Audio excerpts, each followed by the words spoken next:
Alexander Hamilton was the founding father of the American economy. Without him, it's perfectly possible that we would have ended up the world's largest banana republic. Hamilton was very different from the other founding fathers.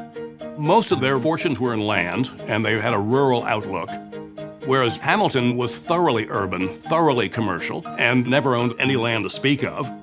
He understood the power of markets and the power of freedom in the markets. In Hamilton's time, the word capitalism had not even been coined yet, but he saw the future much more clearly than most people did. He was born in the island of Nevis in the West Indies, in deep poverty. He was illegitimate, which nobody ever let him forget.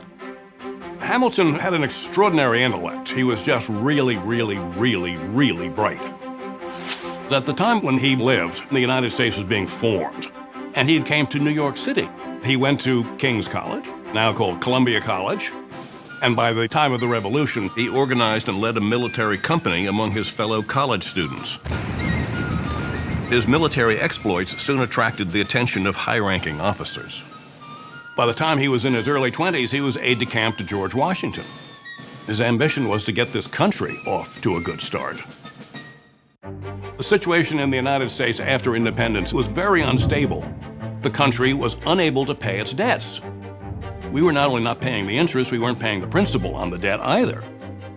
You gotta remember that the revolution had been financed through debt. We borrowed money from everybody we could borrow from. Washington turned to Alexander Hamilton, who was then in his early 30s, and made him the first Secretary of the Treasury. Hamilton understood the necessity for fiscal discipline. So what Hamilton wanted to do was create a national debt. And he argued you have to have a reputation for paying your debts in order to borrow cheaply. He said, you know, the national debt, if it is not excessive, will be to us a national blessing. Now, Thomas Jefferson, like most of the founding fathers, were opposed to it. Jefferson hated commerce. He hated money-grubbing people out there in the streets trying to make money. He wanted the country to grow up to be yeoman farmers farming their own land and as few cities as possible. Hamilton was very self-confident. I mean, he believed in himself. He knew how good he was. So he was able to argue with people like Jefferson, who were older and in many ways more distinguished. So Hamilton made a perfectly ordinary political deal. He said to Jefferson, okay, the capital right now is in New York. I'll agree to move it to the South.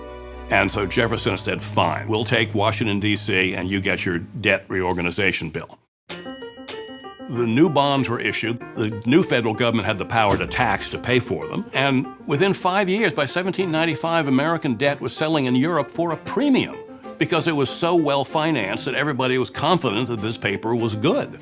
We used the national debt to save the Union in the Civil War, to save the economy in the 1930s, to save the world in the 1940s. Hamilton also established a central bank which gave us a steady and dependable money supply. People were willing to take Bank of the United States currency at face value because they knew they could pass it on at face value.